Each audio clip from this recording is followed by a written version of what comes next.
Hello. Are we live? We are live. Welcome everybody to the Sunday night edition of the Sounding Off podcast. I am your host, Eddie Gonzalez, broadcasting from Moscow, Russia, and my two co-hosts. I was going to say sidekicks, but you guys aren't sidekicks, man. You guys are my co-hosts, right? Sure. Kevin. Anything you say. Kevin Michelizzi in Crimea, and Daniel Bosworth right down the green line from me. Yeah, here in Moscow. Good to see you, brother. I like that. What's going on with this? Yeah, he looks good, doesn't he? I was ill for like 2 weeks, and it just grew, and then I was like, you know what, I like it, so I just trim it, and I'm growing a little goatee. Dude, it looks good, man. Thank you. You look distinguished. Thank you. You look distinguished. And speaking of distinguished guests, we have I'm gonna let Kevin take this one, and I'm gonna bring him to the stage. Go ahead. Bring him to the stage. Alex Mashkin, welcome to our show. So all of you out there know who Alex is. You've probably seen him around the Russian Experience Forum, one of our esteemed experts in the forum. Alex is from Novosibirsk, and he has a PhD in applied science, an engineering diploma with merit in technology of production and building materials, and a bunch of certificates in management and investments. So he has worked in the private and government sectors, in 2 different universities, CEO of 3 companies, and he is a business consultant, and he is looking to help our Western friends coming over to Russia act as, in the acquisition of assets, buying properties, businesses, planning and running businesses, and as he put it, to help get the best deals on everything. So, Alex, welcome to the show. Thank you, Kevin. It's great to be here. And just for our audience, just to let you know how appreciative we are of Alex being on this show. It's 8 p.m. in Moscow at this moment. I don't know where you are around the world, but in Novosibirsk, it's plus 4 hours, so it's midnight for Alex. Right. Thank you so much for taking the time to visit with us. Alex, it's okay. It's okay. Thank you for inviting me. So Alex has asked for an official title, so he is an honorary idiot tonight. Yeah. Absolutely. Welcome to the club. Yeah. And I like that, someone from Siberia. I like that title. That's well, cool. So I wanted to type anyone, but decided on someone. So Alex, how is the weather in Novosibirsk? Weather is good. Well, it has been good past few days. Very sunny, very warm for an autumn, of course. Wonderful. Yeah, Moscow too. It's going to turn, I guess. It's going to be +1 tonight in Moscow. So really? Yeah, fall is officially here. Yeah. So +1 for you guys in the West, that's like 34 degrees Fahrenheit for overnight. I really don't like fall in Moscow. Yeah. It's freezing. Here it's much better. It's freezing. It's freezing here too. It was a balmy 27 degrees and sunny. Yeah. Kevin. Well, we've had beautiful weather in Moscow today. Actually, the temperatures dropped to autumn temperatures, but blue sky, little chilly, nice sweater weather, jeans. But we've had some really beautiful weather the first 2 weeks in September, 27, 28, 26. So I'm hoping October will be like today, +14, +15 with sun and blue skies would be nice. Yeah, definitely. You know. So Eddie and I were actually going to announce this last Saturday. Was it last Saturday we had the technical issues? We had to cancel the show. Yeah, And because yeah. So all you viewers out there, we are premiering my new channel. And you can find me on YouTube at youtube.com/Michelizzi. And look at that. I didn't even update my... it's because you're an idiot. It's okay. It's because I'm an idiot. Yeah. So while very Kevin convenient. fixes Kevin fixes his banner because he's an idiot and puts it up there. Once he puts it up there, I want everybody who's watching. I got 48 people here on the Wow. live. Everybody's going to go over to that channel and you're going to subscribe. Yeah, me too. Subscribe. Me too. And do that now. Whenever Kevin decides to put it up on this. He did. It's Oh, he up did. There it is. Yeah. YouTube.com It's- at K Michelizzi. There it is. Yeah. Yeah. Go there. Takes 2 seconds and then come right back here. Okay. And we're going to make some announcements. But tell us, Kevin, so you're going to be still streaming to American and Crimea for a while, or are you dumping that? What are your plans with that? I am going to dual stream to both channels for a couple of weeks, and then we will go to simply Life Around Crimea, which was the original intent on American Crimea. So this channel will be focused on helping people immigrate, transfer money.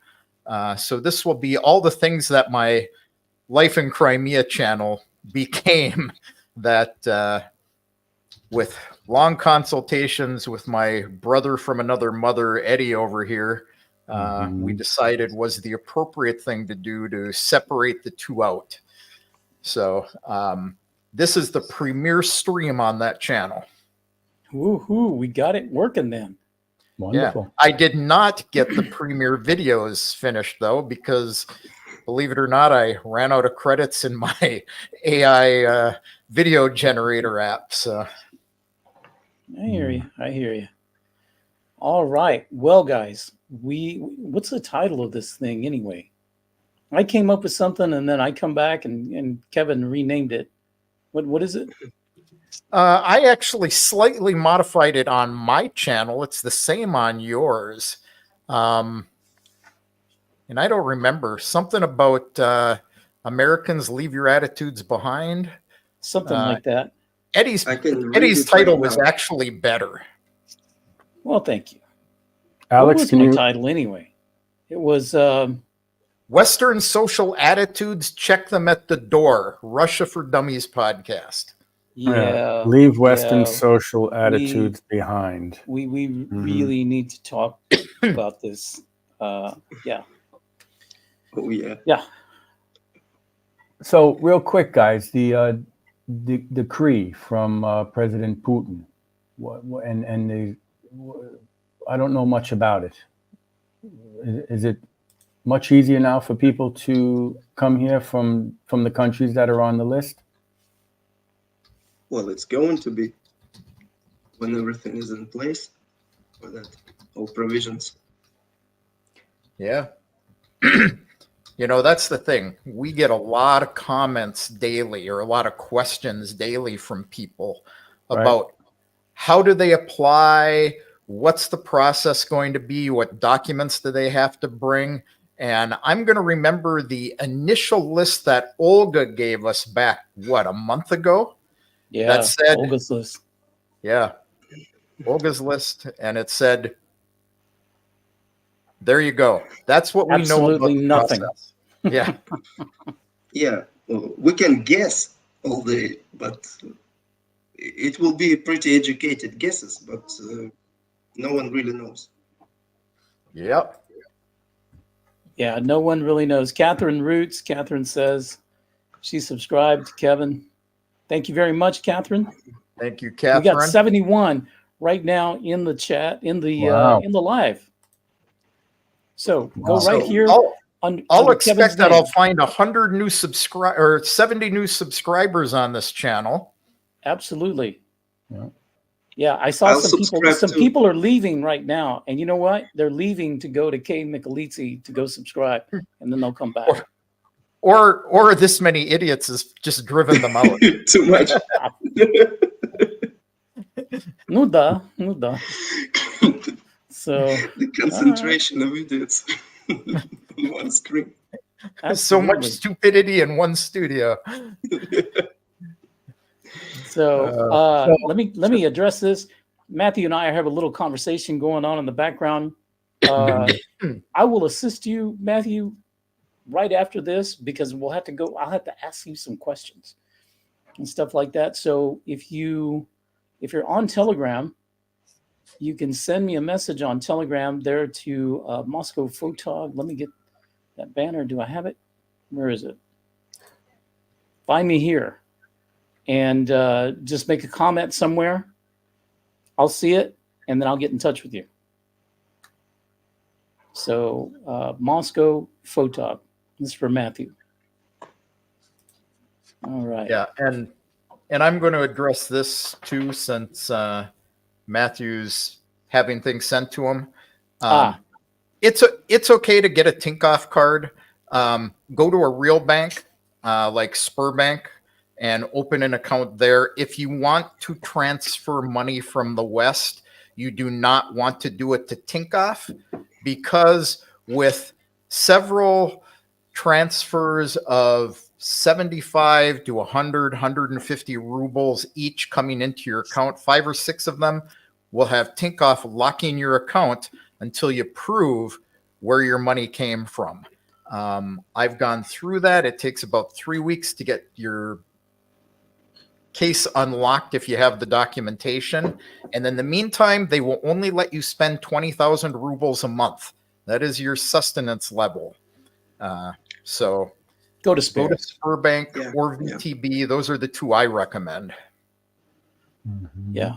And just a shout out here to Josue, who found us by the YouTube algorithm. I don't know how, but thank you. And we're glad you're here, man. We're glad you're here. And yeah. Okay. So Where's he from? You know? Josue, where are you from? Yeah. Let us know. Put it down in the comments. Yes, I'm interested. In fact, everybody, do me a favor. Go into the comments and put down where you're watching from. Somebody's wanna know. watching I think from that's Canada. Now, we got Alex on the show here, man. Let's not waste his time. All right. Yeah. Yeah, In the especially middle of the night. Yeah, Well, I have all the time. Oh, welcome Don't to say my- that. We'll be here till 3 a.m.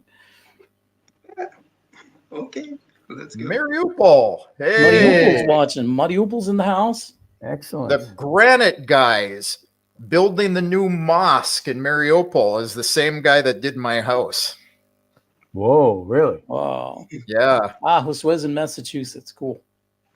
Massachusetts. Cheyenne. Oh, man. Cheyenne, Wyoming. That's where my office is in the London US. town. Hey, Jay, what's going on? Long time no see. Tower of London. Serge, Bulgaria. I know where he is. He's in the Chi-town. Kevin knows where I am.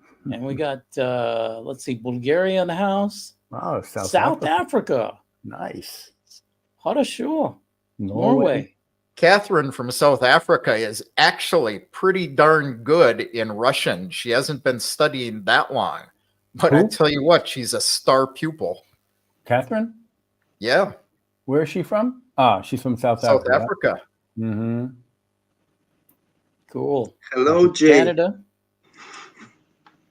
Mm-hmm. I'll bet which. Hey, man. Tinkoff. Okay. Matthew's from All right. upstate New York. Galena and Denver. Pull up this Welcome. stream, I think. So, guys, no, I will leave it at that. After the show, if you guys want to know about money transfers, you can ping me right here. I never get this hand thing right. I have to take lessons from the weatherman. Las Vegas. Okay. Vegas in the house, Arizona. So Matthew's from upstate New York. Matthew, I met my Russian wife in the Catskills at Ski Wyndham.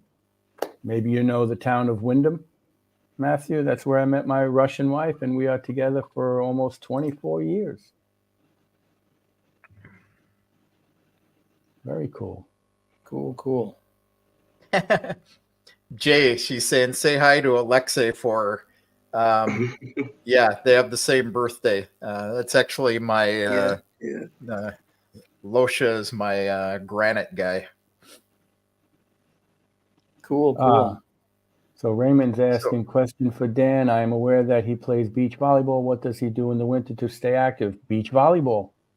In the wintertime, we play indoors. In the summertime, we play outside. So beach volleyball all year round. So Alex, where are seriously. you from originally? Originally, Yeah, from Novosibirsk. I already know this, but hey, since everyone's saying where they're from. Okay. I am from Novosibirsk, in Novosibirsk. Very nice. Basically, Never been. I live here all my life. I traveled quite extensively around Russia, but I never lived for a long time anywhere else. Did you meet your wife there? I met my wife at the university. She's from Tatarstan. Ah, okay. She came to study here. Alex, We were do you in the meet same class. do you meet foreigners in your city? Yes. It's What part of the country are they from usually? mostly here. A lot of guys from Africa, Mm-hmm. Germans, many Germans. Many Germans, really? Yeah. So, Indians. Well, Indians from Middle East, guys from Middle East who come to study here. Okay. Because Novosibirsk is a big university and science center. Oh, So okay. here is Very a cool. lot of people come to study here. Mm-hmm. Wonderful. So Alex, I'm going to kick off this attitude between Russians and Americans Oh, hell. with Jay's question here. Because I said Losha, and she is correcting me that Alex's name is Alexei, and she shares the same birthday with him. What is the short name for Alexei? Alexei? Yeah, it's Losha, Loha, Mm-hmm. mostly. Sometimes Lonya. But Lonya is usually other name, different. So, yeah. So Jay, Jay is actually the producer of my show. So I had to give her a hard time. So she had to learn something new as well. Cool. So I know that Eddie, this started out, Eddie and I were chatting about something. I don't know what. And I had somebody aggravate me about money transfer services. And the guy I bounce things off of all the time about my attitude with people is Eddie, because he is so calm and, you know, his management experience shows through. He's this real neutral party. And I says, you know, I just don't have the temperament anymore to deal with snowflakes. And he called me Russian.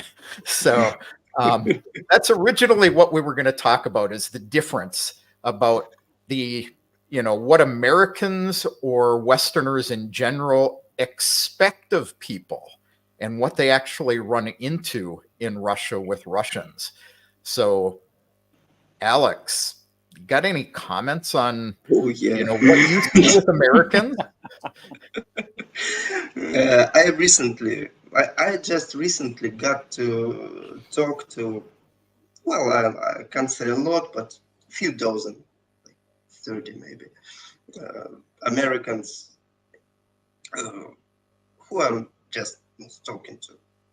And that was some new experience for me, because in Russia, with my Russian clients, with my acquaintances, some people I know or just don't know, but have to talk to, it's quite simple. It's like, hello, here's the thing I want to talk to you about. I give my answer with little back and forth. Then they say, okay, I don't need that, or okay, I'll need to think about it. I'll get back to you if I think about it. And that's it. That's the conversation. That's the thing. With Americans, it's just, I don't know. Of course, it's generalization because people are different and so on and so forth. But they feel the need to talk about random things. They feel the need to ask me about my day,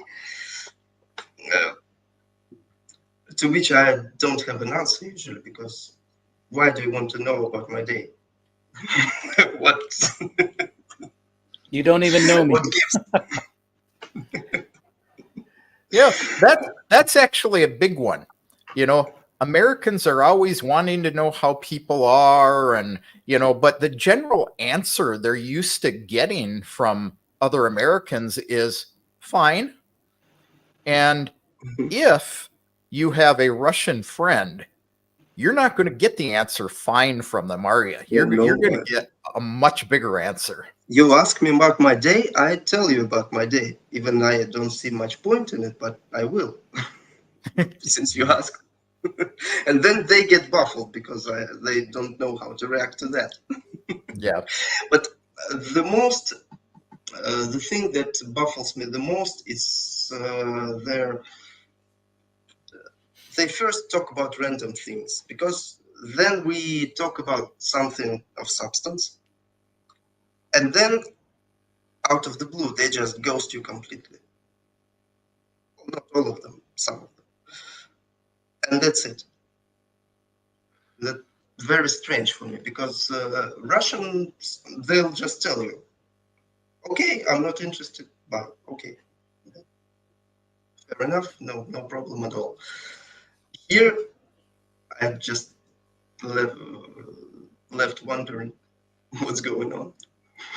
You're not the only one, Alex. In the past couple of weeks, I've had a couple of inquiries come in to the Worry Free Russia website, and we've had short consultations, and we agree on a path forward, and then absolutely nothing, silence. Yeah.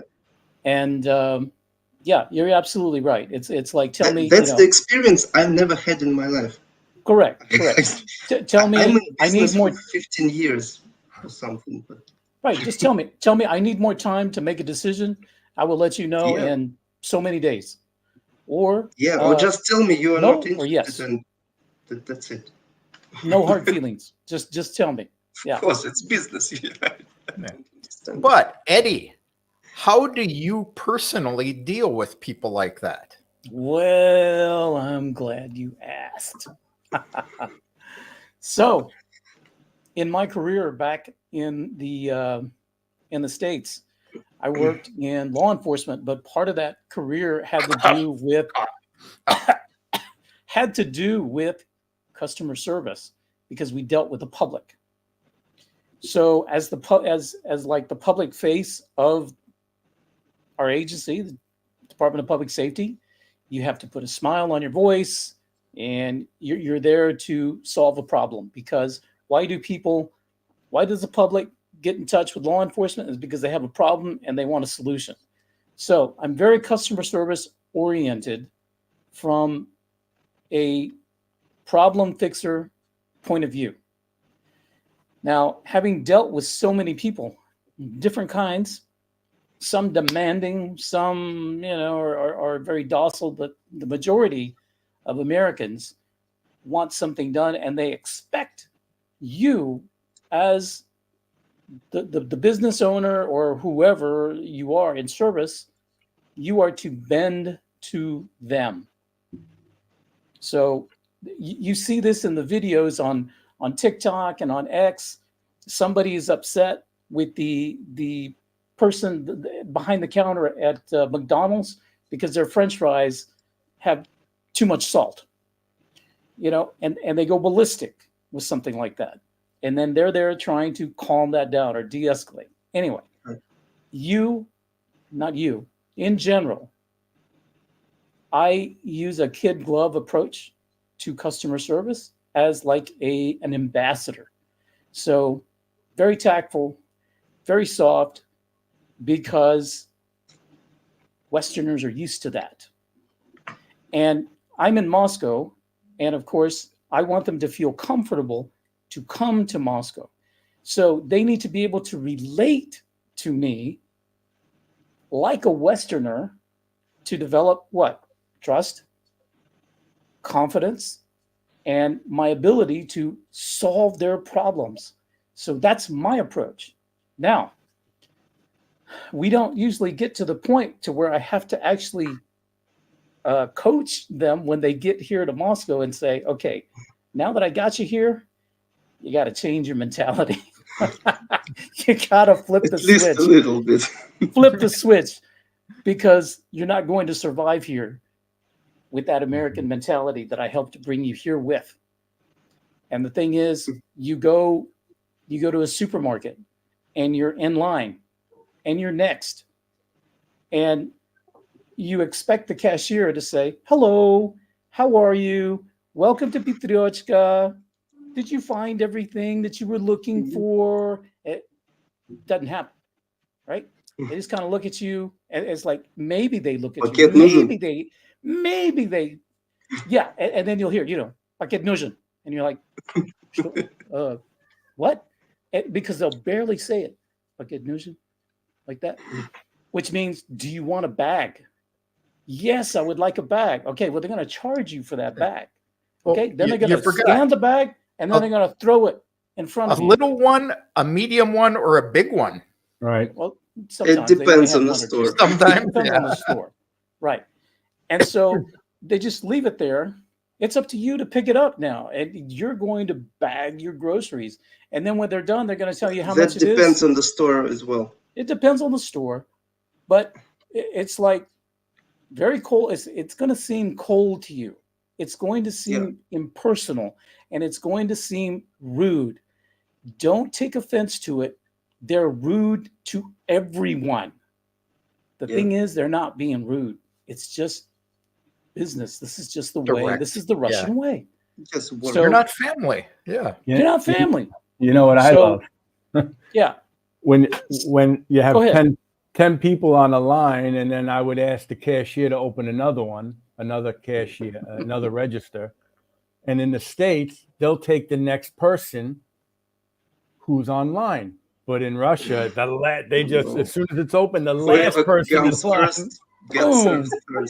They just, it's like, It's just the way, yeah. the way it is.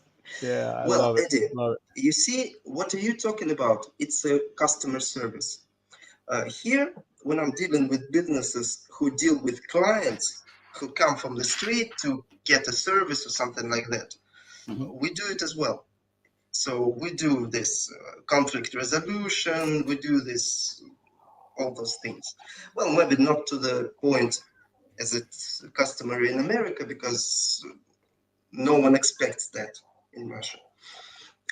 People expect fair treatment, politeness, and that's pretty much it.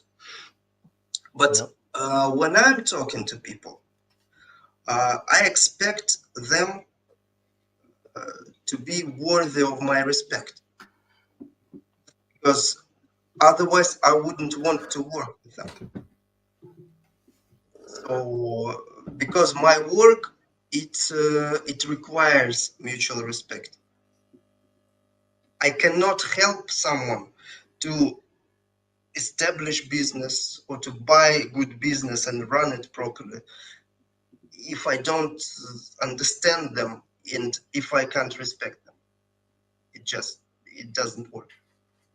I can, of course, I can do it, but it will be not. It will be not good. So I don't like doing things just like I got my money and that's it.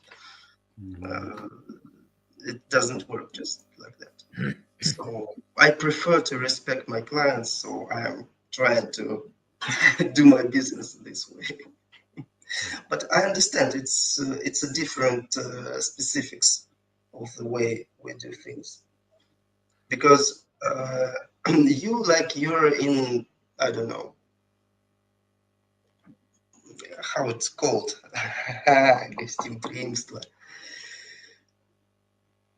I don't remember English word. That's okay. In the welcoming industry, let's say, let's put Service it like industry, yeah. yeah, Hospitality. hospitality. Yes, that's the word. You're in hospitality industry, and of course you have to be like that. You have to do it this way because it's people will expect you to, and Russians will expect you to, if they are your clients. For my type of business, it's different because I expect people to know what they want and to understand what they're going to do. Otherwise, I'm unable to help them. Yeah, that's what people get from me too. And it throws them because I am a Westerner. But I guess I've lived here and been visiting. I've been visiting Russia for 20 years and spent a good amount of that 20 years in the country between Ukraine and Russia. So having lived here, being Italian, so I'm a little direct to begin with. People come to me and they're asking for consultations on transferring money. I'm the same way. I expect them to know what they want. I give them a little bit of my time free, and I want them to meet me, tell them about my services and, what it's going to cost them. And, do you want to do it or not? When I get people who don't respect me or my time, then I'm pretty blunt with, I can't help you.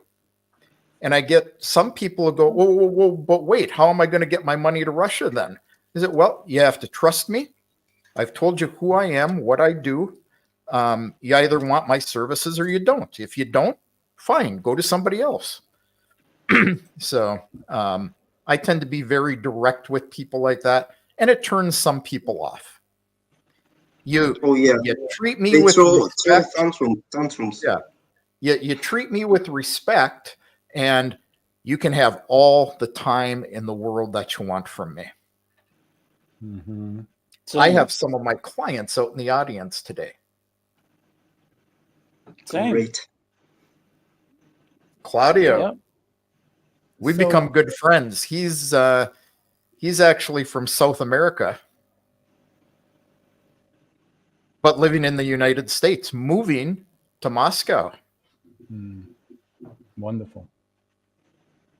So Eddie, Kevin, how is it for you guys now that you started your websites and your business with helping people to come to Russia? Is it how is it so far? You guys Well, having I mean, for me, it's still in its infancy, and it's still growing, and we're trying to find a methodology that will really work for a lot of different people, and we're finding that. But the thing that I'm discovering is how much I really know about how to come to Russia that I didn't think I knew. In other words, when I had to put myself in a foreigner's or say a person from the States, put them in their shoes, they're coming to Russia for the very first time.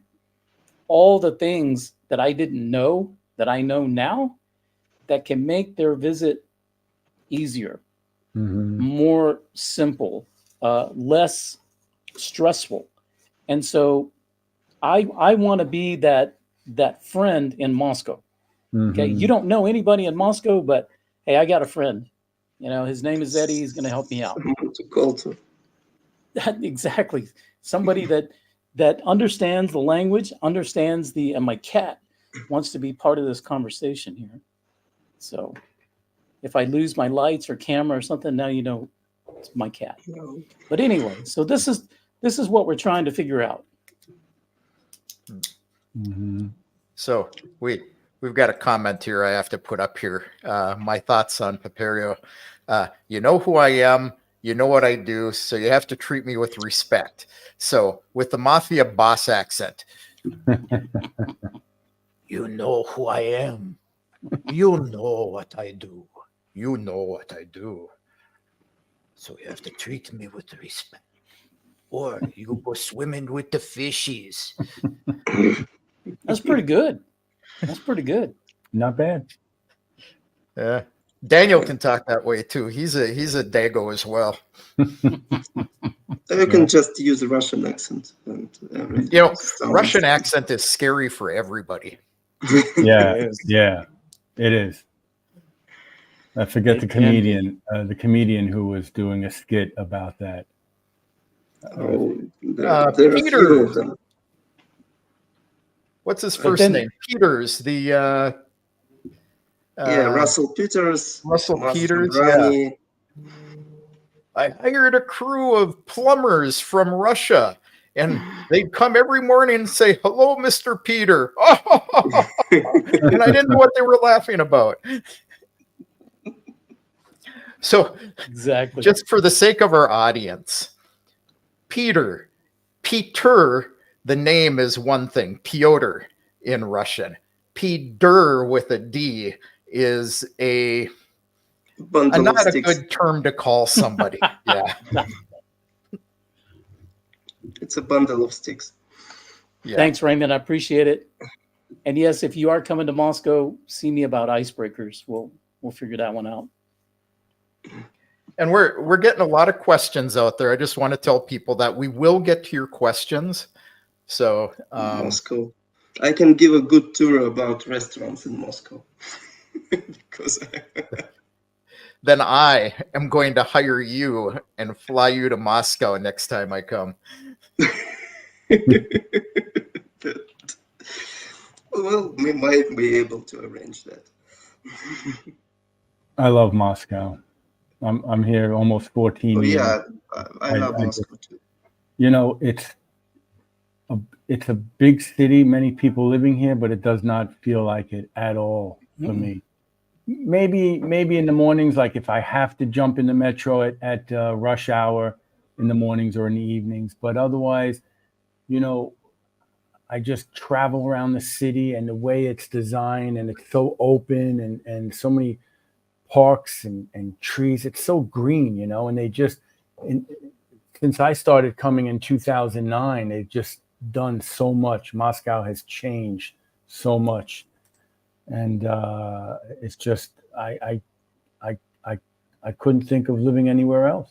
I love it. I were to live anywhere else, that would be Moscow. Yeah, I mean, the hospitals and the clinics and the infrastructure and the transportation and the food and, just everything, the schools and my children are, professional sports players and just everything about the city. We love it. We love it. And I've lived in 4 countries. And this is my favorite country and my favorite city. I love Moscow as a city. I would love to live there if it didn't get so darn cold 9 months out of the year. Wait. All right. I want to talk to you guys real quick because we're building a house now about 80 kilometers from the MCOD. I grew up on Long Island, right? I grew up in ranches, thick frame with insulation. In the 60s and the 70s and the 80s, we had 2, 3, 4 feet of snow. It was colder than, and we didn't have brick houses, cement houses, and we were just fine, right? Actually, the last 13 years, I haven't had a cold winter in Moscow like I had on Long Island in the 60s, 70s, and the 80s, right? So when you guys say it's cold, we only get maybe 3 weeks. Maybe 3 weeks in February it'll get down to like minus 25. Maybe. Like we don't have a lot of, we have a small winter now. It doesn't start snowing really, like real snow, until after the new year. You got me beat then. I mean, we get at least 2 weeks of winter here where it gets down to maybe 6 degrees. Wow. But I wouldn't want to live like that. I'm giving you a hard time. I come from Duluth, Minnesota, as my wife calls it, the Siberia of the United States.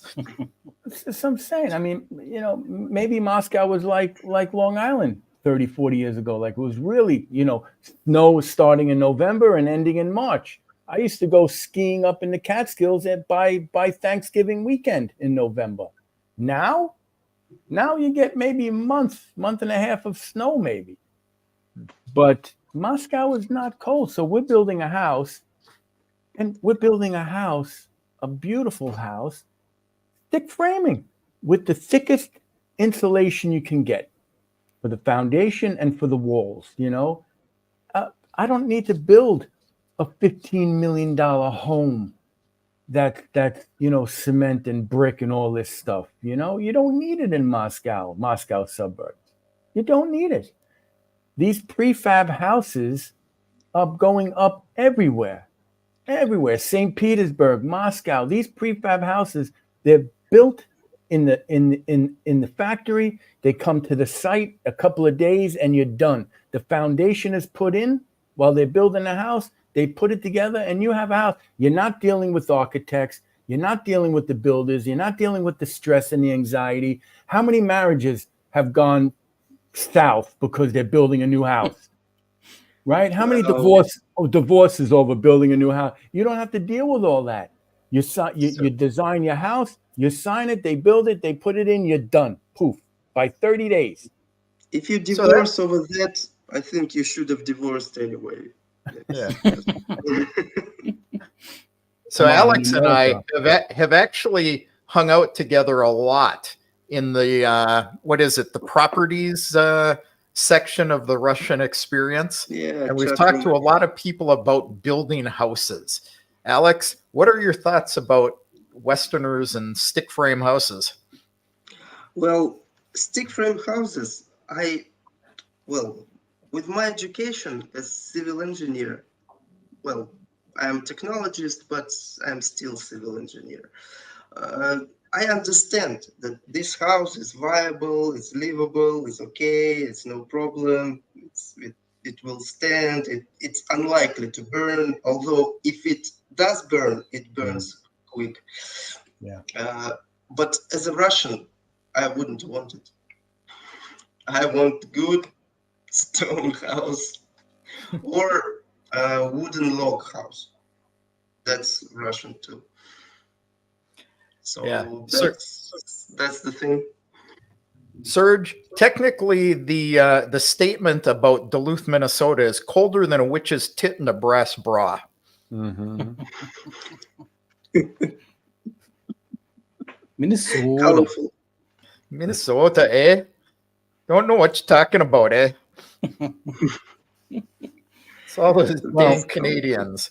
Alex, all I'm saying is the house that I grew up is still standing in Long Island. It's a stick frame and it was built. Listen.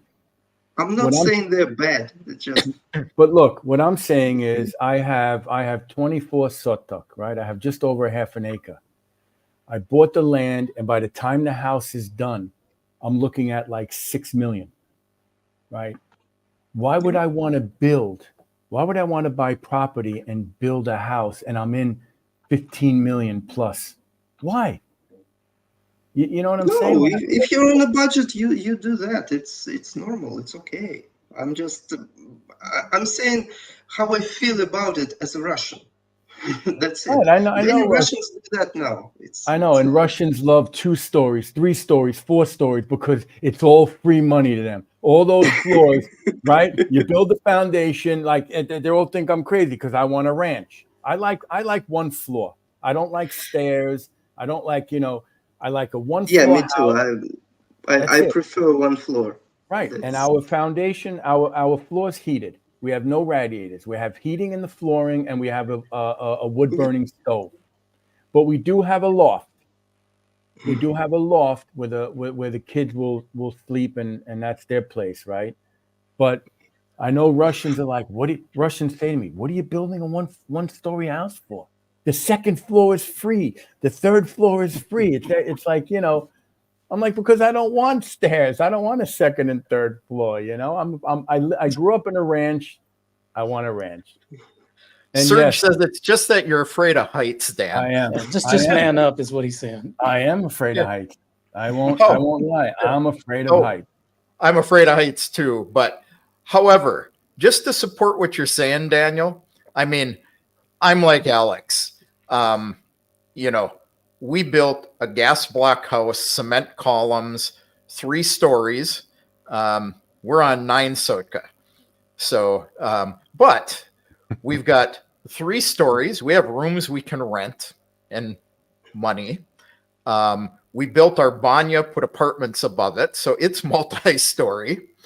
And I'm now building my wife a new office because she doesn't like the kids in the house anymore because they were... the little kids, they'd be waiting for their classes and they'd go through the refrigerator and the drawers and they'd be eating things. So I'm building her an office, and that became, well, we should put 2 apartments on top and then maybe a mansard on it, and we can have a 3rd apartment up there. So because why not? Yeah, because why not? Yeah, we can rent it. But the difference is the house in the village is just that. It's a weekend home. It's a summer home. It's not a full-time home. It will never be a full-time home. It might be. Maybe when the kids graduate school and my wife and I, you know, we don't need to be in the, you know, we can maybe live in the village more than being in the city. But we're building for just what we need for the weekends, for the holidays, and for the summer. That's it. Gotcha. I don't need to build a $15 million home when I'm not going to be there full time. I have a dacha. That's it. good. That's what's going to be. It's going to be. I can live there in winter. Yeah, reality is you need a dacha if you live in Moscow. Get out of the city, relax. We don't have to. We have relaxation year round. Yeah, it's so, you know, I can walk to the beach. We can go up to the hills and ski in the winter. So, you know, it's a little different attitude when you're living in paradise. If you're living in that, all right. Yeah. If I was living in the house full time, then maybe I would think about different materials or think about a different design and material. But it's for relaxing in the summer, yeah. It's for the weekends. It's all year. It's for the weekends. It's for the New Year holiday. It's for the summer. It's, you know, just to get out of the city, and we have family in this village, right? Well, so for Russian dacha, it works too. That's it. Panels, wood frame, whatever. It's That's it. not an issue for dacha. Yeah, and you know what though? It's being built. We have the thickest insulation. It's being built just so if we do want to live there in the future full time, we can live there all year round. Because let me tell you something: the winters in Moscow and Moscow suburbs are nothing like it was on Long Island in the 60s, 70s, and 80s. So Serge says, don't ask me how many floors the bunker under my house are. So don't? Yep. No, I'm just giving you a hard time, Daniel.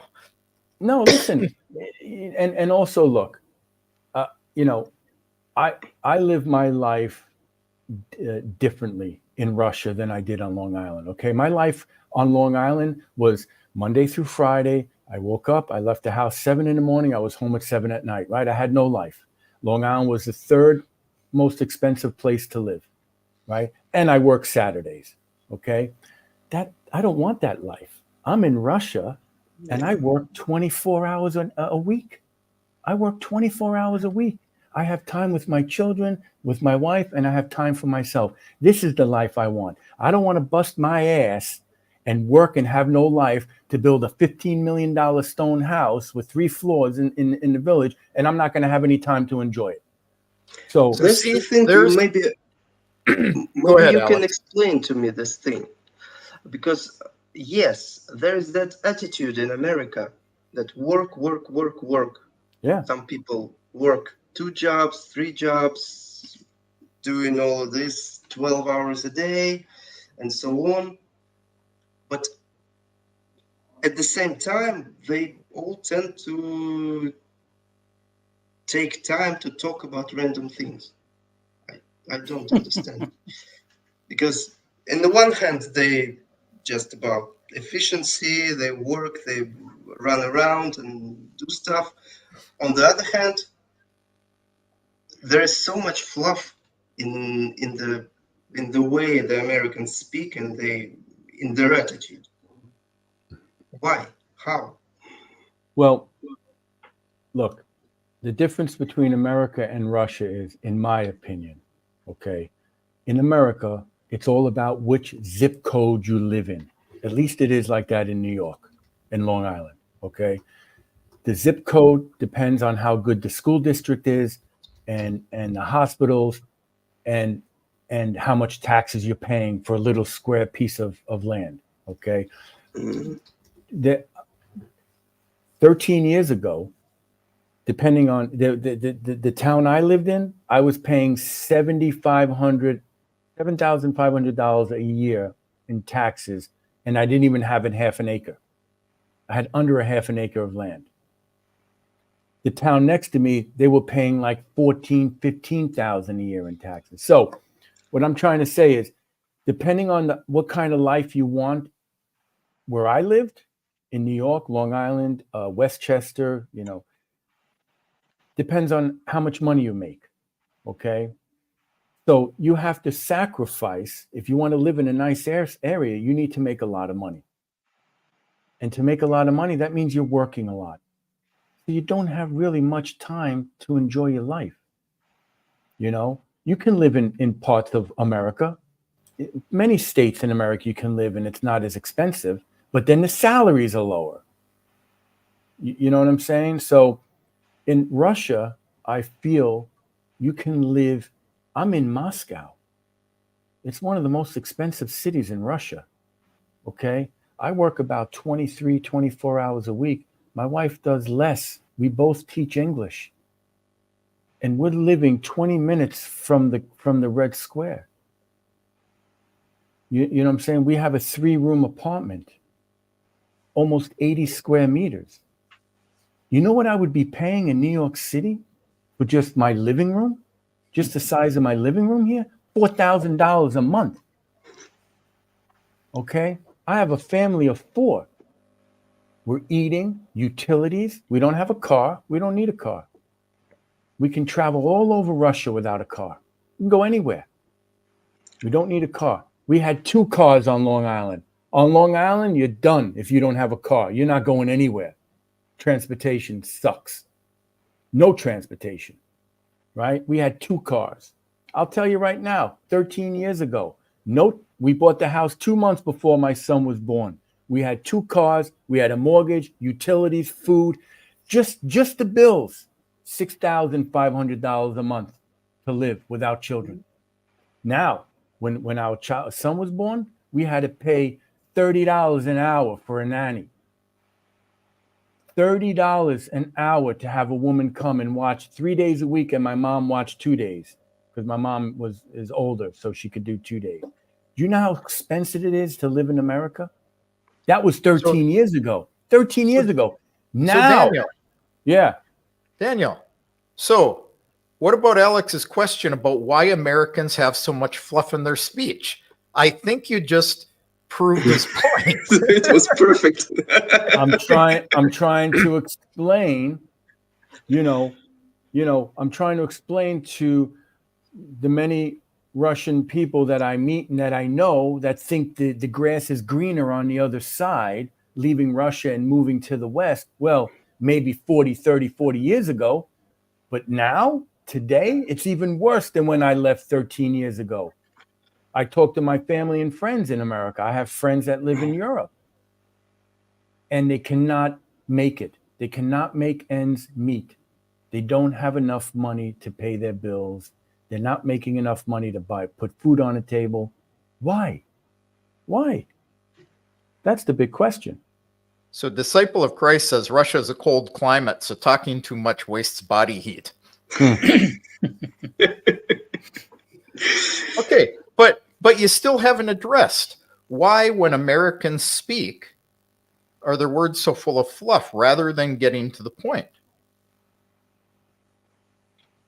Eddie, thoughts? Yeah, because it's considered nice. We want to be But it's nice. not. We You're want, wasting my time. How it's nice. I understand, but but the American mentality is, let me Yeah. be nice to this person, Open. and then this It's person an will be open nice mentality. to me. I'm sorry? It's an open mentality. Open Right. mentality. Like we feel Open. like when we talk to people, we want to be friendly, we want to be honest, we want to talk about, ask them how they're doing. But you know what? It's repetitive in America, I right? don't feel like it's honest or open. Well, It isn't, because there's many times when someone asks me, how you doing today? And I say, oh, I'm fine. And it's like, oh, shit. you're never going to be honest in I woke America. up in a bad freaking mood today. I got no patience for dealing with you, but I'm fine. I'm not Never- fine, and you really didn't want to know. Listen, Exactly. And listen. In Russia, when you ask somebody how they're doing, you're going to get a real answer. Yeah. Most of the time. That's right? honest. In America, And open. it's just repetitive. It's repetitive. It's when you see people, hello, how you doing? Oh, I'm good, great, thanks. And then you walk, and then you go, and then neighbors, whatever, and you just say, hi, how are you? Good, I'm good, and then you just go on your way, because that's the but answer you're going to why? get. How, You're not how going to it's get a come to real. be? It's just the way it is. It's just the way it is. It's just being cordial. Yeah. You're greeting somebody. You're acknowledging them. You're saying, hello, how are you? I'm good. Good. How are you? Good. And that's it. Bye. And then you guys go off on your day. For all Americans here, as a Russian, this social attitude is baffling. It's mind-boggling. I can't understand it. So Go to sorry Switzerland. Go, if it feels rude or something. But go to Switzerland. I lived in Switzerland for 2 years. You want to see how it is, how they are there? Oof. I couldn't wait to get back to Moscow. Couldn't wait to get back to Moscow. I like short answers to my questions too. If I say, do you know what time it is? I want to know what time it is. I don't want to know how to build a clock.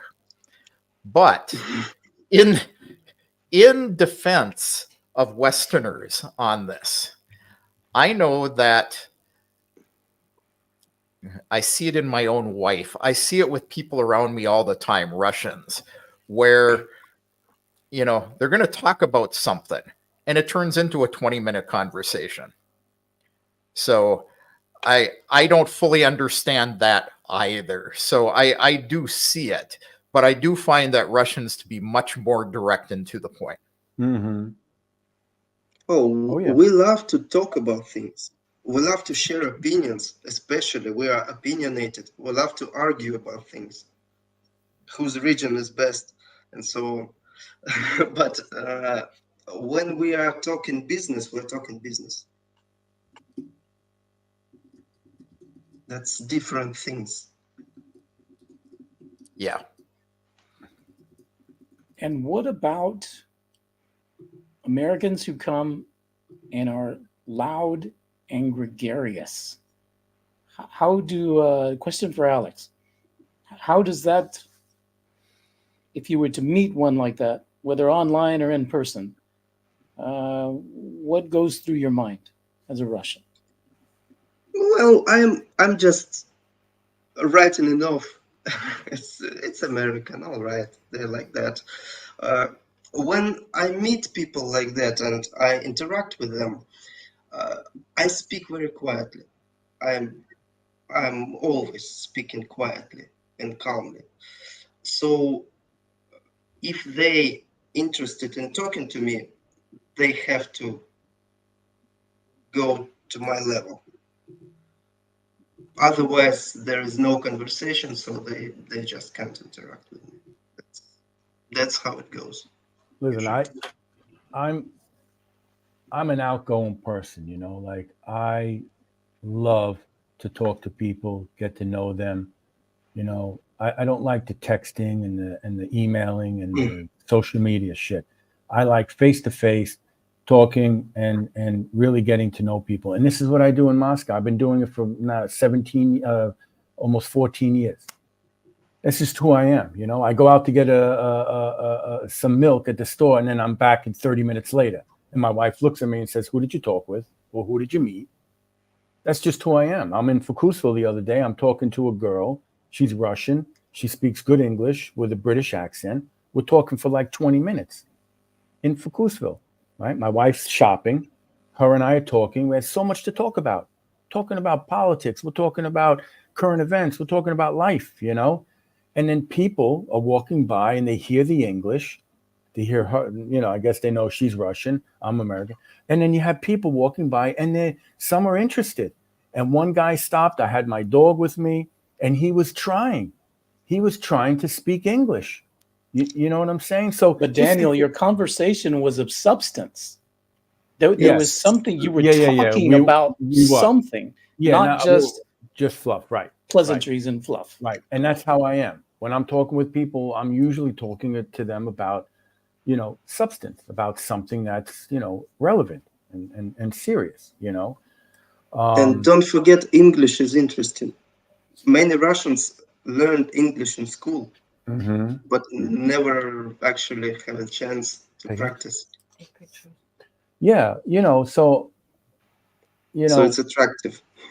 But that's one thing that I truly love about Russia and Russian culture, you know, because in America it happens, even in Switzerland.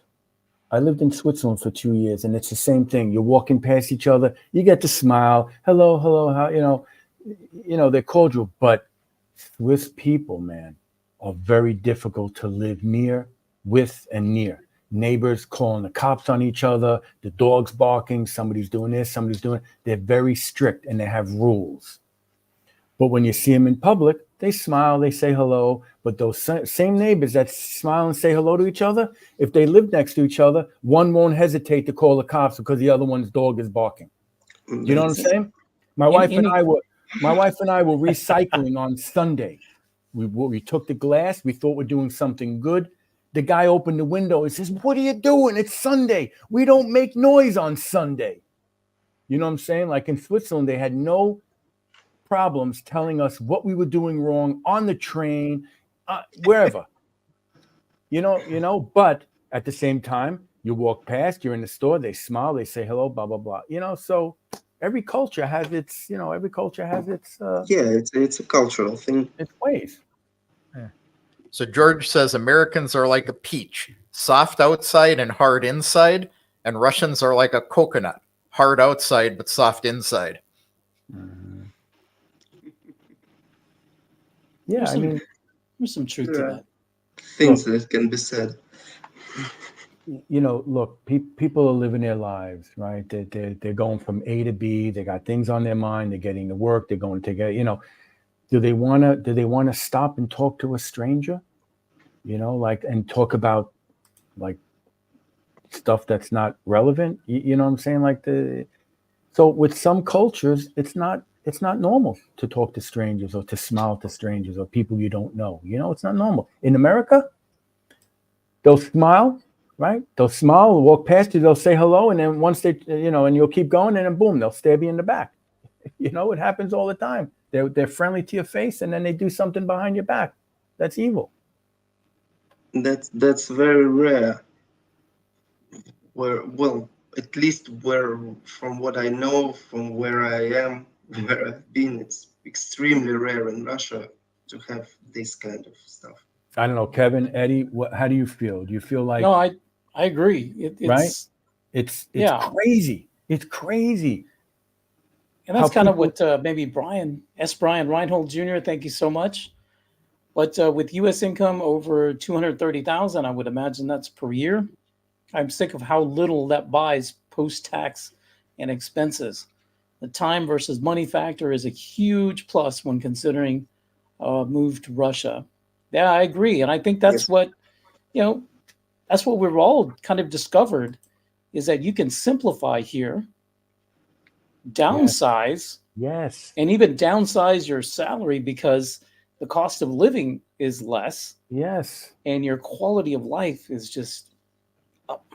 It just Yeah. comes down to what's important to you in your life. When I was in my 20s and into my mid 30s, for me it was working hard and buying nice things, thinking those nice things are going to make me feel good, you know. But then in the long run, you're working your ass off to pay for all that stuff, and then you don't have time to live.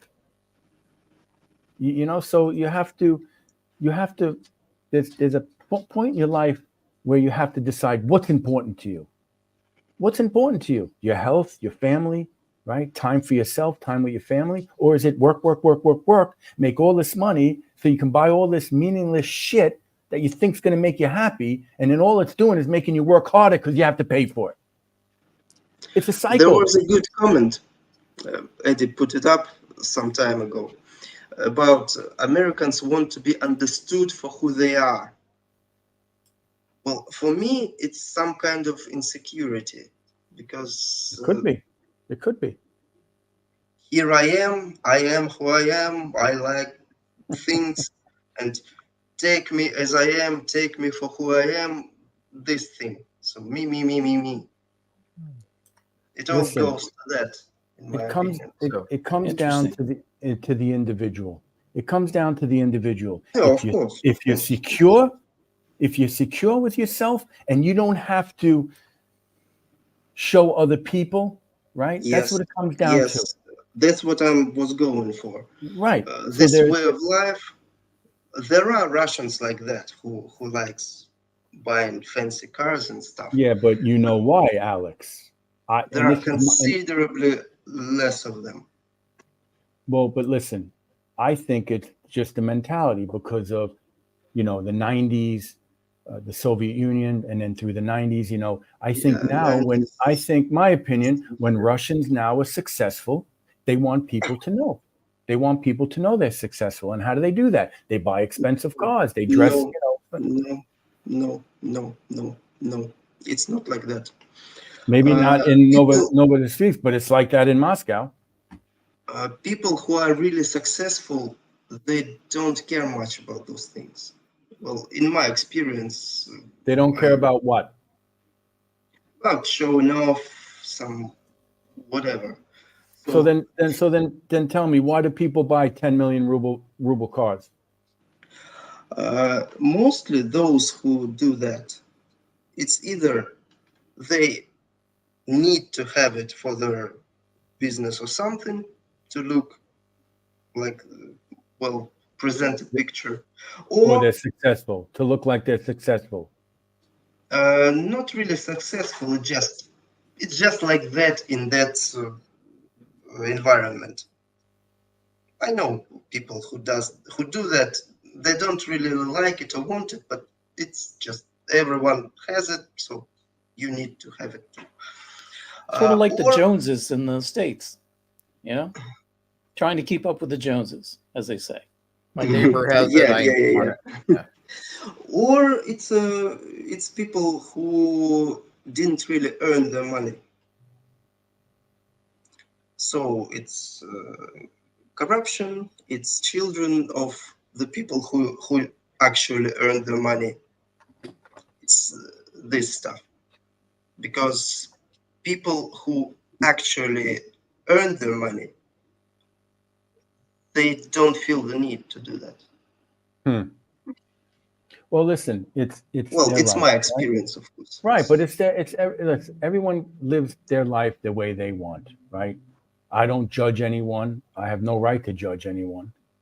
I'm just saying, though, for me, for my life now in Russia, the last 14 years, it's more important for me to have time for my children, my wife, and myself.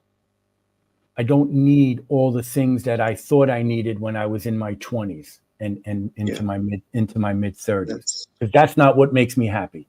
What makes me happy is being able to see and be with my children every day, to go to their concerts, to go to their sports games, to be with my wife, to be home, to play, do what I like to do. That's what's important to me now.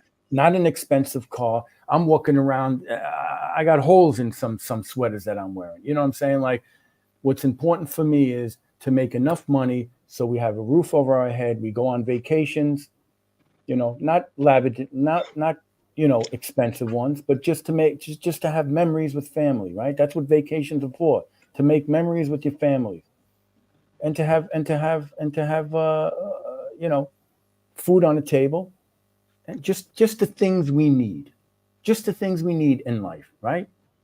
That's where I am now. My mindset now, you know, and for some people it might not be their mindset, and that's fine. And that's fine. This is what makes the world go around. It's life. It's what makes the world. Everyone lives the way they want, right? And they have the right to. That's a free society. You have the right to live how you want. And don't judge. Don't judge each other. That's how they want to live. Great. Sounds like what you're saying is, I think you're muted. Kevin is muted, I think. Yeah. Kevin, you're muted. Can I unmute you? No, I can't. Well, I muted myself because the dog was begging. So, Alec, can you explain what Serge is talking about here for our Western audience? Oh, yeah. It's the word, majore. Those are children of, wealthy people, basically. And I'm not talking in generals, because there are a lot of wealthy people who brought up their children and trained them well.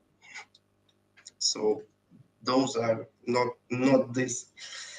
This is the word specifically for people who just burn the life and are basically useless to society.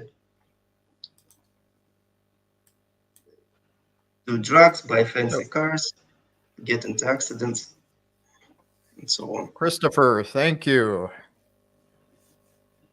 And he says you can sell a $300,000 home in the U.S., move the money to Russia, and live like a king on 4.5 million rubles per year interest.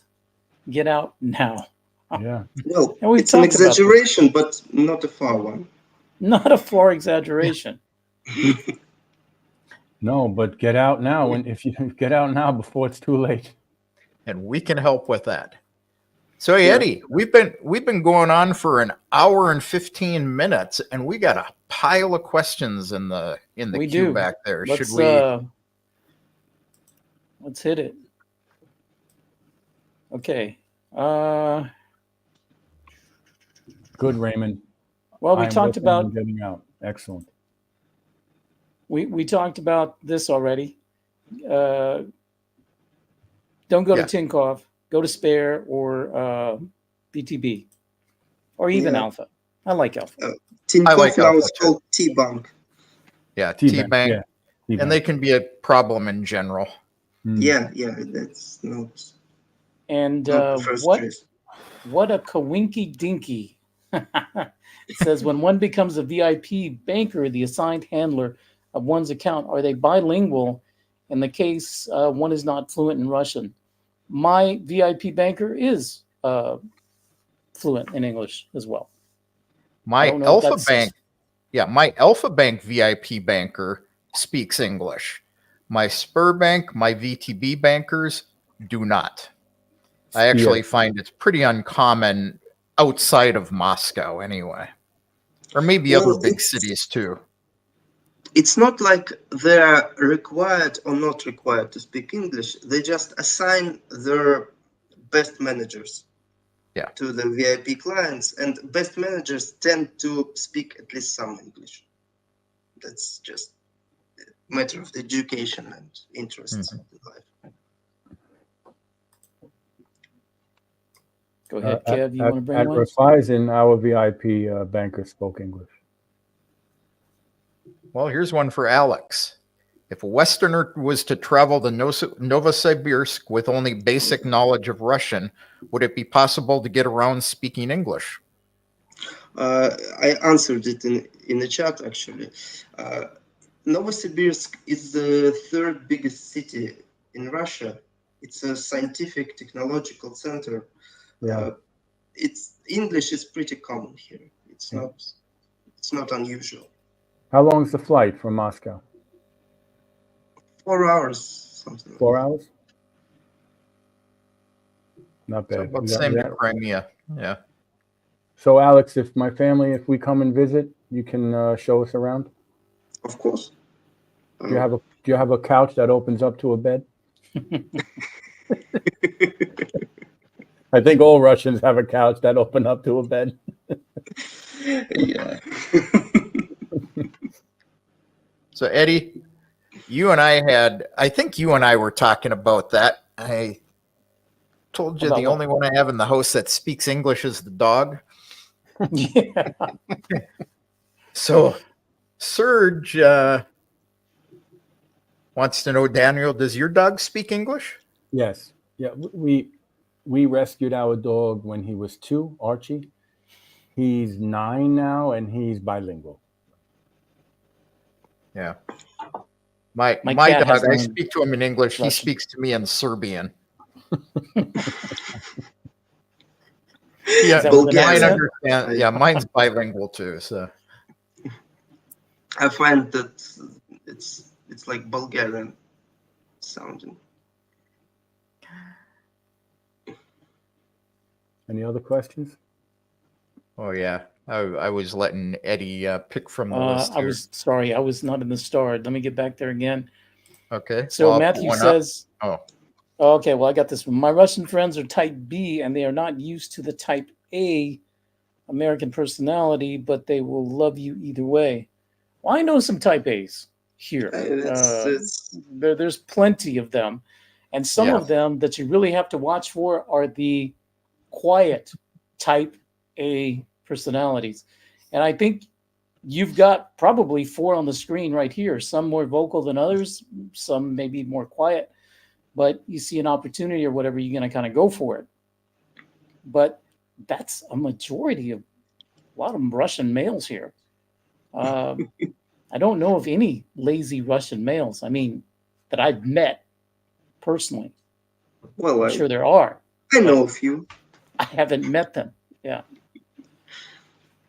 And that's the point. You are unlikely to meet them. I'm unlikely to meet them because I'm not going Because to of- attract them to me. Right. Your Yeah. circle. Exactly. I Well- know them because they were in the same class with me in school. So, what's the difference? But what's type A, type B? type A is that very red personality. They are direct. They tend to be leaders, and they say, "This is what we're going to do," and they bring the people along with them. They tend to be the leaders in a group. Yeah, I'm more not sure- proactive and more passive. Yeah, Proactive and passive is good. Gotcha. yeah, I like that one. Claudio has a question for you, Alex, again. How are the Russian companies' perceptions of Western entrepreneurs offering services and goods in the Russian market? Claudio is Well- actually looking at starting business here, so he should contact you. Of course, it should. We were talking briefly, I think, but I don't remember what exactly what's about. Russian companies compete in the market. If you are their competition, they will try to eat you. Is that type A personalities? If, but they'll be fair. The owner of your competitor company will have beer with you. No problem. Also, other thing, there are a lot of markets in Russia that are not saturated. So your competition, it's not like you're fighting for the same clients. You're just saturating the market. Then you can be very friendly with your competition. So, Alex, what? So Claudio, here's oh, I gotta be over where Eddie is. Yeah. Here's Alex's website. go It's out a there. little- He's got his contact information there. It's good if you talk to him. He's a good man, so he'll help you, Claudio. If you know what you want. If you know what you want, yeah. Formulate can't help formulate you. your question first Yeah, before you to contact know me. what you want. Well, maybe I can if we talk about random things. Something comes to your mind. Then all right. Oh, I want to start a Murphy bed business in Russia. We were just talking about that because, we're going to be building our house now. And we were discussing beds. What is a Murphy bed?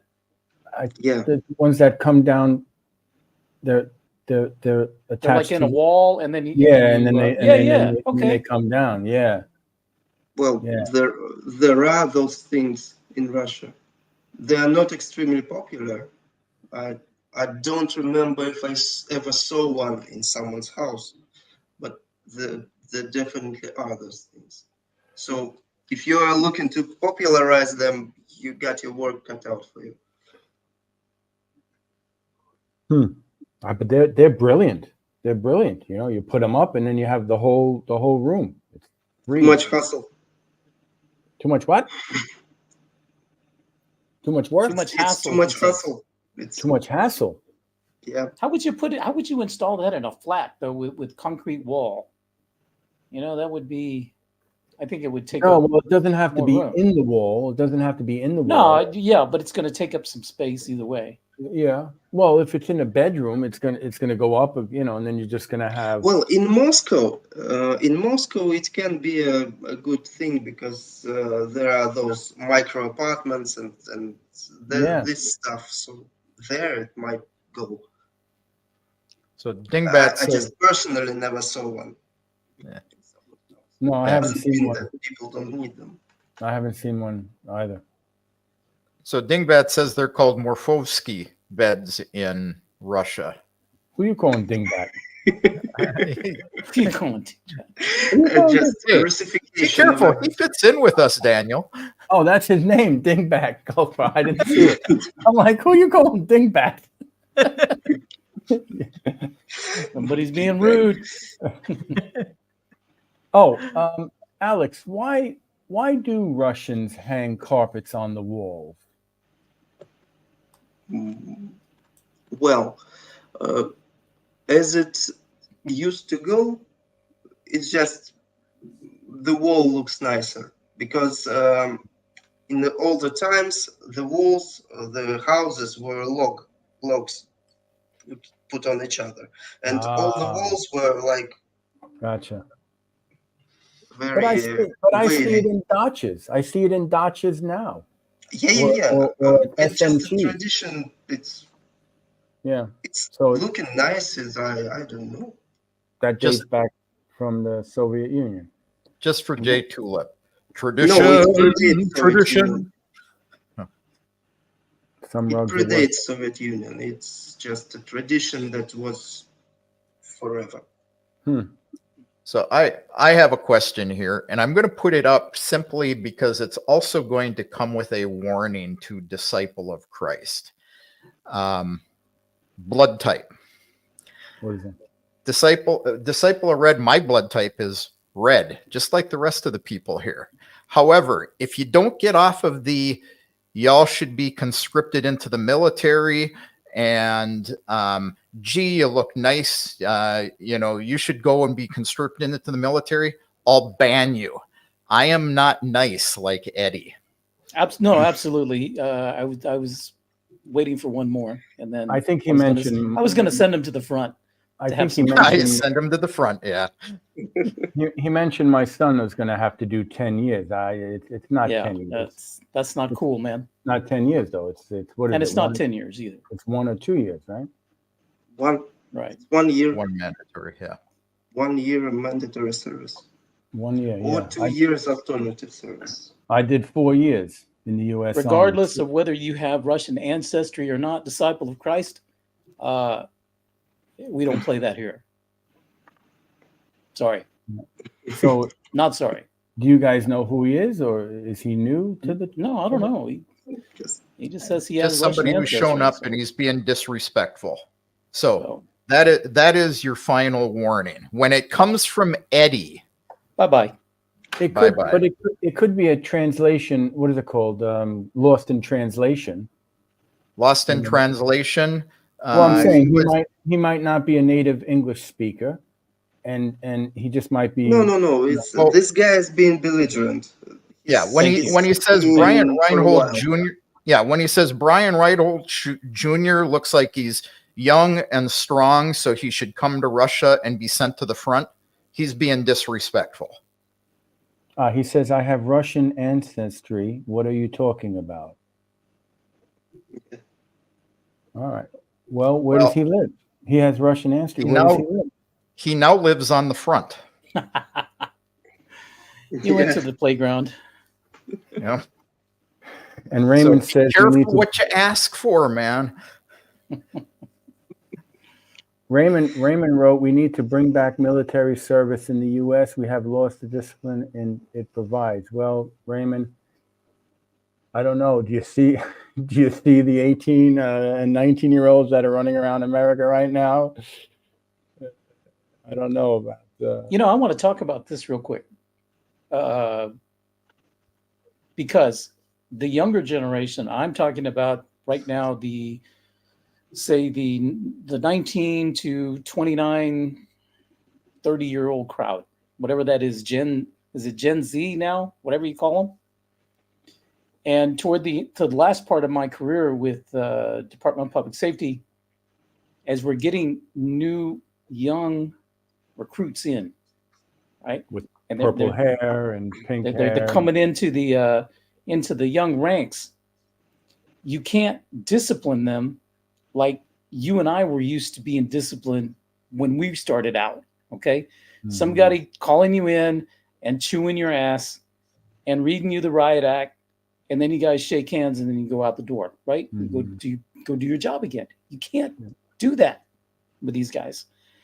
You talk to them, you tell them you're direct, and then they go back and talk to their supervisor, or they go above you and they complain because, well, he's treating me, you're not treating me with respect. We're trying to keep you alive, dude. We're trying to, yeah. So, yeah. Management styles have had to soften so that we don't run off the help, so to speak, because these guys is like, well, no, you mistreated me, or you talked down to me, you offended me, so I'm gonna go work somewhere else.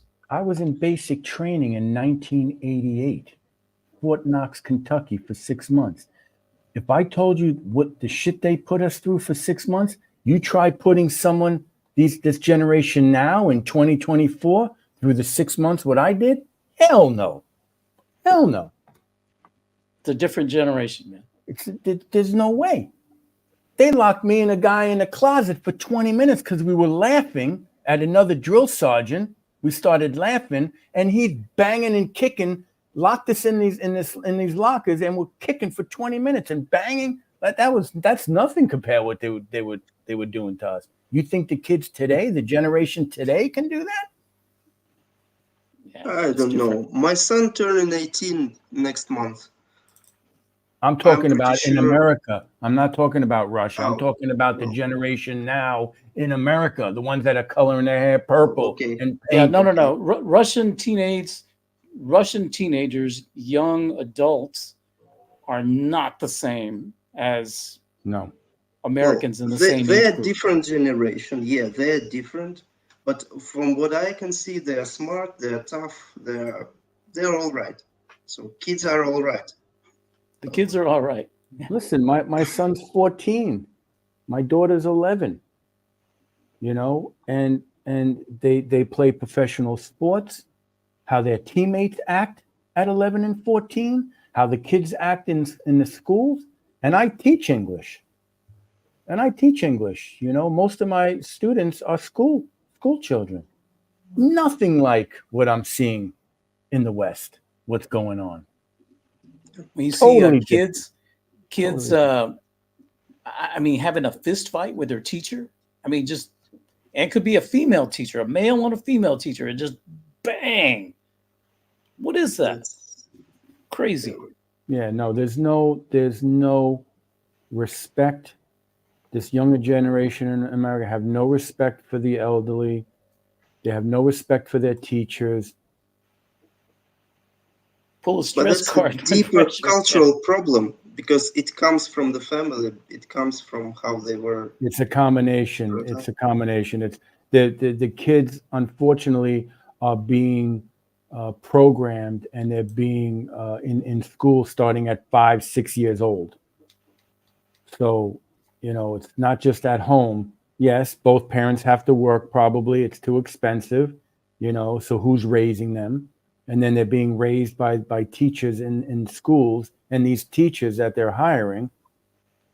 I mean, it's a big because problem. guess what? Because they're hiring teachers from the same generation. Yeah, it's a big What problem. are you going to get? What are you going to It's a get? big- I got. Well, maybe I I don't was know much about that. Just what I hear. you talk out of place, man. You walk up to the front, you get whacked with a wooden spoon. Is how I grew up. It's like it's a totally different world now.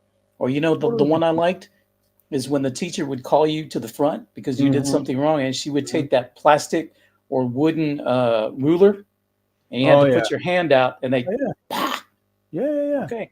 No. Yeah. Yeah. It was never anything like that with us. It worked for We us. were never beaten up by teachers, but we were respected teachers. No, we're not. We weren't beaten up. We weren't beaten up. But if There you was didn't show discipline. Yeah. if you didn't show respect, Yeah, Alex, I can tell you that when my daughter was in the first grade, and this was here, her teacher, she had a boy that was he's rambunctious, running around the room, yelling, not listening, distracting everybody. She actually had the girls go out in the hallway, and they all looked through the window in the door to see what was going on. And she had the other boys hold him to the desk, and she spanked him. So I know that discipline happens here too. Yeah. There's nothing wrong with it. Nothing wrong with it. No, I'm talking about my experience. Yeah. My sons were. I went to a Catholic. Anything. Yeah, I went to a Catholic school, so I got the ruler on the back of the knuckles too. I had a nun from St. Petersburg. That was my introduction to Russian culture. That's interesting. My wife went to school, during the Soviet Union. She went to school one time, and her nails were too long. The teacher cut her nails in front of the class, and that embarrassed her, and she never did it again. Yeah. My first day of 8th grade. Let me just say that my first day of 8th grade. All right, I'm like 14 years old, 15, going on 15, and principal sees me in the hallway. He says, "Come here." He looks at me and he says, "You show up to school tomorrow, you better shave." I'm like, I don't even know how, but that's the way it was. Showed up the next day with cuts all over your face. Yeah. We all flew into Fort Hood, Fort Knox, right, Kentucky, for our 6 months, and the first couple of days we were in doing paperwork, so the drill sergeants came to pick us up. One guy didn't shave good enough. He had him pick up a big ass bolt like rock, and he was shaving with the rock the whole 20-minute march to our barracks. He had him shave, rubbing that rock on his face. You do that now with the generation today, forget about it. No, they'll go to the Where's my infirmary. face? I need my They'll go to the infirmary because they injured their face. Oh man. Yeah. That was one day my father handed me a razor, said, "Well, go on." Welcome. Welcome to manhood. Here. Yeah. I've done the same with my son. So. Yeah. So I'm officially terrified now. You better be.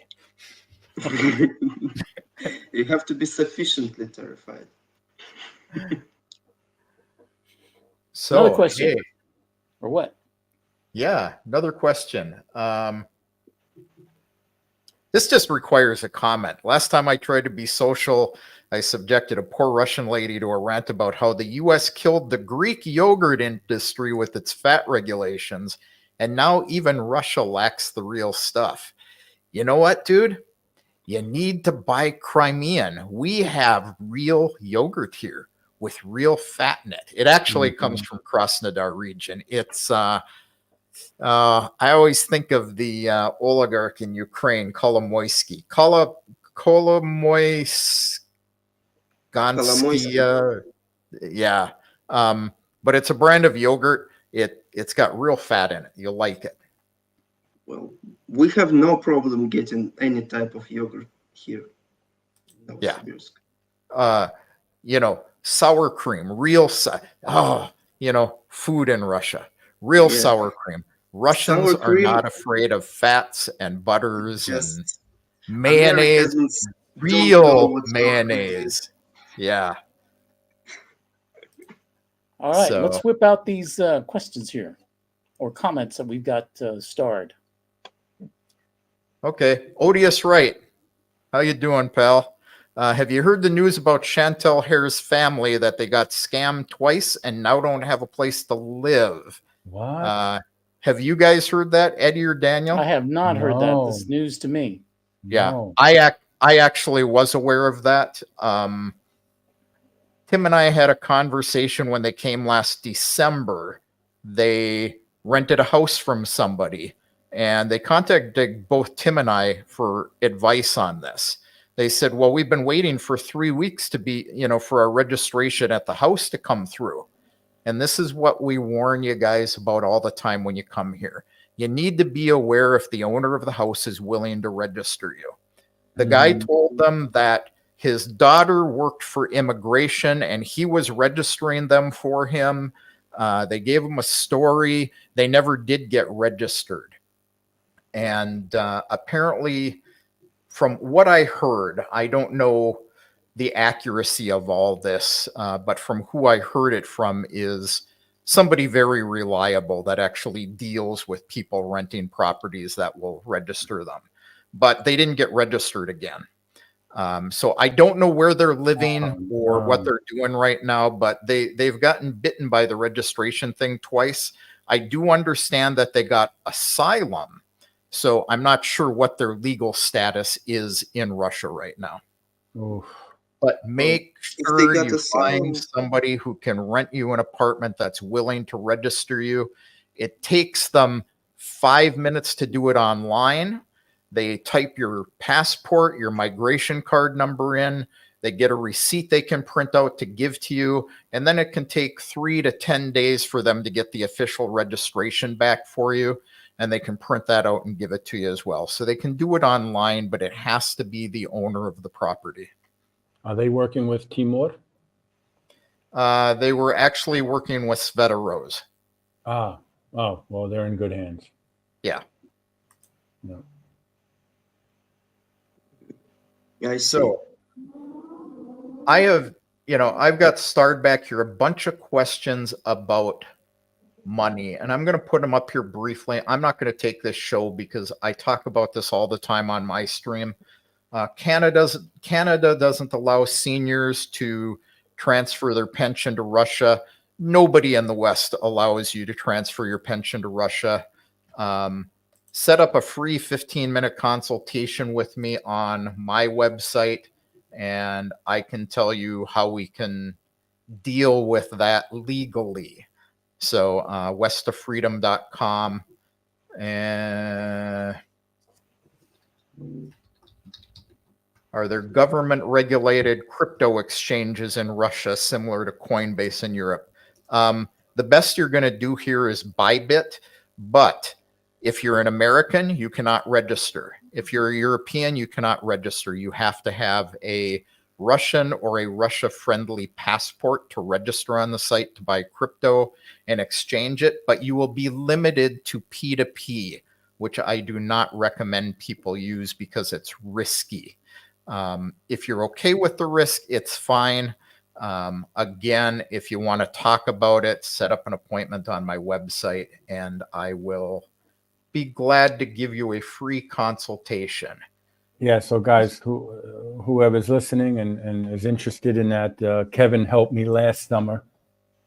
I was in a pinch and I needed to get some dollars from New York to Russia, and he helped me in a very quick time, and it really saved my backside. So I highly recommend Kevin to help you transfer money. Thank you. Now, though, we are a full 100% ruble family. We don't have dollars anymore. We are a Russian family, and when we work with Russian rubles, that's it. Yeah. Great. No more dollars. So this one, I'm going to split this between me and Eddie. So if your future plans are to live and work in Moscow, you need to set up a consultation with Eddie. Eddie is the guy who will tell you about Moscow, get you around Moscow. He can put you He in already touch. knows. I've already worked with Raymond. Yeah. Oh yeah, Yeah. Raymond. We're good. Raymond. Yeah. Okay. Yeah. So I yes. met Raymond. But now he's asking about you. Yeah. So beyond that, yes, we have apartments for rent in Crimea.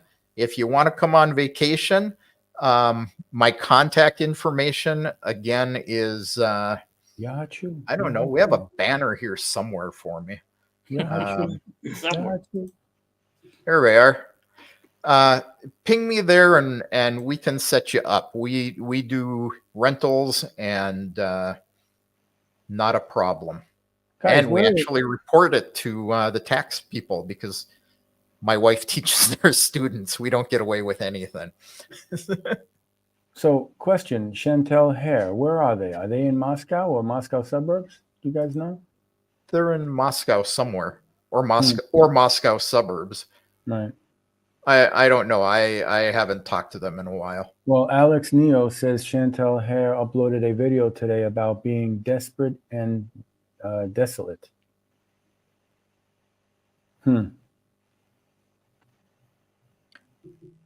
Interesting. I don't know. I hadn't seen it. Yeah, I didn't. You know, this is another reason why we tell people come and visit first, deal with your business here, talk to some owners of apartments, ask them if they'll rent you before you sell everything you have in the United States. Mm-hmm. And pack up your bags, your wife, your children, and come to Moscow or anywhere in Russia without knowing what it's going to be like, because you can end up in a situation like this. And like the Hares, they have no place to go back to in the United States. Yeah, Russia does require a plan. And I'm not just talking a general plan that you kind of just keep in the back of your head. I mean a detailed plan. And this is just even for just visiting Russia, you need a plan, especially if you've never been here before. That's one of the reasons that I came up with worryfreerussia.com. So if you're planning to come to Russia, if you want to come to visit Russia, go to the website. Yeah. There's a button there for a free consultation. I'm happy to tell you what we can help you with. Please do so. But certainly, if you plan on moving here, you definitely need a plan. Guys, listen, whoever's still watching, I moved here almost 14 years ago. It was a totally different story. It's not like it is today. So I highly recommend you guys reach out to Eddie or Kevin, Alex, if it's business. Now, guys, on your websites, do you have people that you're working with, like somebody like Alex? On my page, there's a button at the top says trusted partners. What is it? Partners. Trusted partners. Yeah, I even forgot what's on my freaking website. And it'll take you to another page, and you will see folks that I personally know and personally recommend for services like transferring money. Kevin Michelizzi. Information about starting a business in Russia. Alex, right here. So how if you want to study Russian, I've got a link to a very good Russian teacher. So lots of links there, lots of good information. Awesome. Go there. And if you have questions, send me a message and we'll talk. Yeah. But again, As do I. Yeah. it's Yeah. Yeah, I've got links to Kevin as well. in You today's can pretty much talk to me about everything and anything. I'll send you to Kevin if it's about money. I'll send you to Eddie if you want to come to Moscow. It's just There you yeah, absolutely. You want to Yeah. start a business? I'm going to send you to Alex. So But we have money? Yeah, we have immigration lawyers on both our sites. We have Correct. property lawyers. But these are all people we know personally. Mhm. Eddie and I have the same circle of professionals, so you'll find them on either of our websites. yeah. If someone wants to specifically come to Novosibirsk and do something here or live here, then Alex I can is the help man. fully because I know here everything. there's one thing I just want to address this really quick. Carl says, I walked around Red Square today. I saw lots of purple and green hair also along Arbat Street. It is not as prevalent here as it is in the US, but Russia is being infected by what they see. And I would like just to comment on this, that Very different. the purple, the green, the red hair, the pink hair that you see on girls in Russia is not for the same reason and purpose as it is in the United States. And it's not, believe me, an infection from the West. As I've been told, Alex, do you know why it is? You know, you're Russian. No, I Okay, will not say I know why it is, but You- it doesn't. The color doesn't go inside the head. Exactly. Thank you. Right. Thank you. I've So I've seen babushkas with colored hair around here. Yeah, we saw one today, my that's- daughter and I. Carl, don't equate That's a long-standing think. tradition. what you think Different of colored things, hair in the West with what colored hair you see here Yeah. in Moscow or Russia. Yeah. It's I had Totally my different. son, my younger son, one summer. He colored part of his hair blue because they had some weird trend here in the yard. But it's not the thing you think it is. Yeah. correct.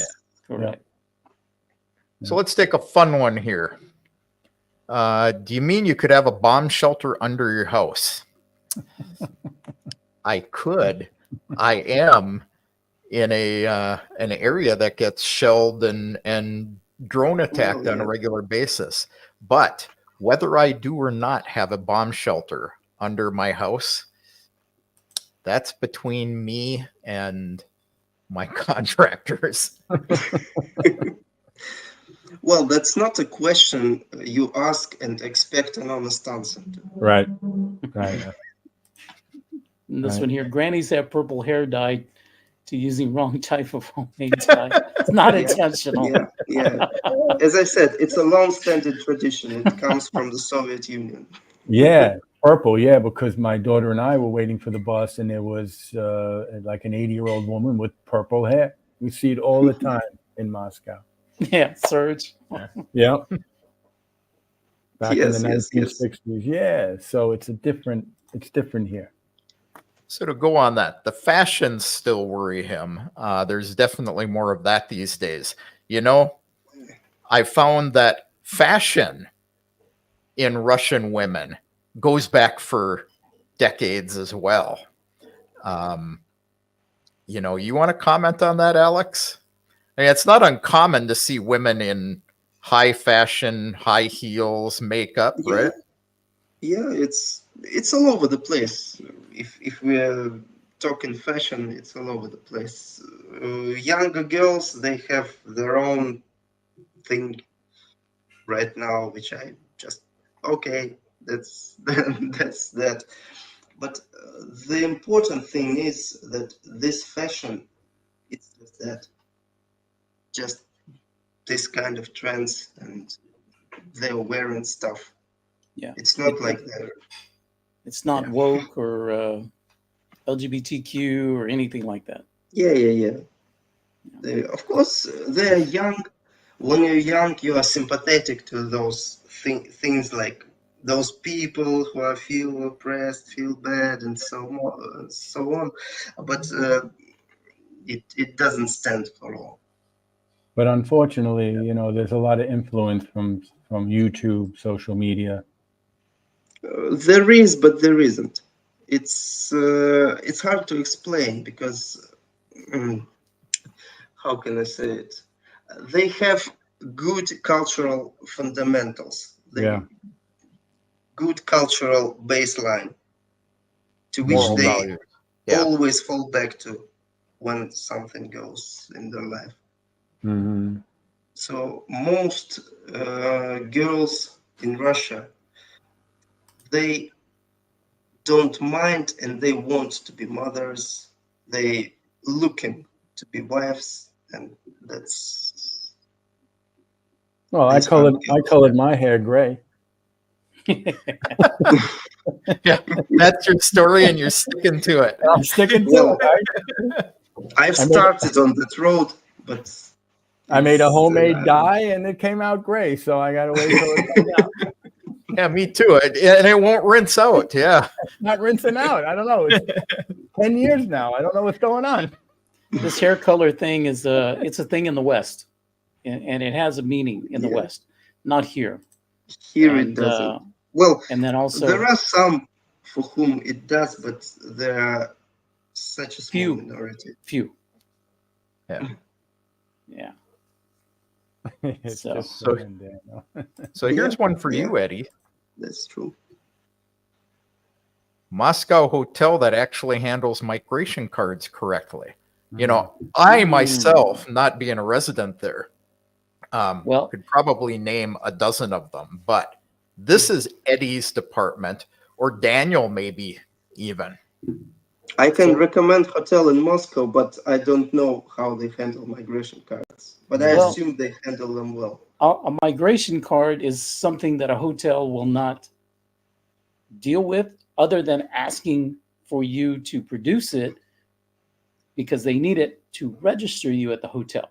Mhm. Yeah, That's the Well, that's the they only thing. probably So I are. think you're talking about maybe registration, and every hotel, regardless of where you are in Russia, will register you as a guest because it's mandatory.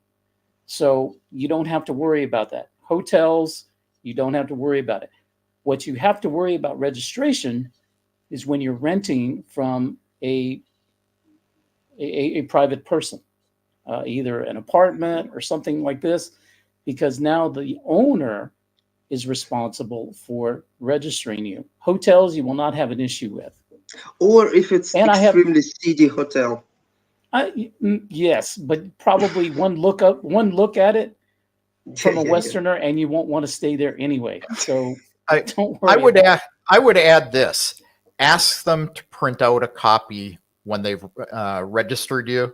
Yeah. So that if you're asked for it, you want to go to the bank, you're asked to produce where you're registered at, that you can pull out that little slip of paper. So when I stayed here in Moscow, when I was staying at hotels, what I would do is usually get a note under my door, and it would either be the copy of the registration, or they would say, come to lobby, or come to front desk.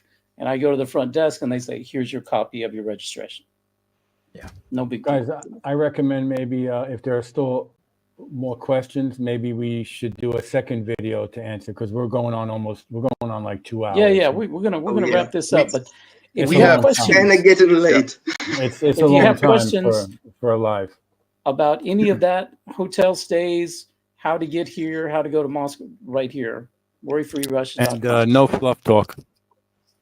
And no fluff talk, man. no fluff Right talk. Yeah. Right to the point.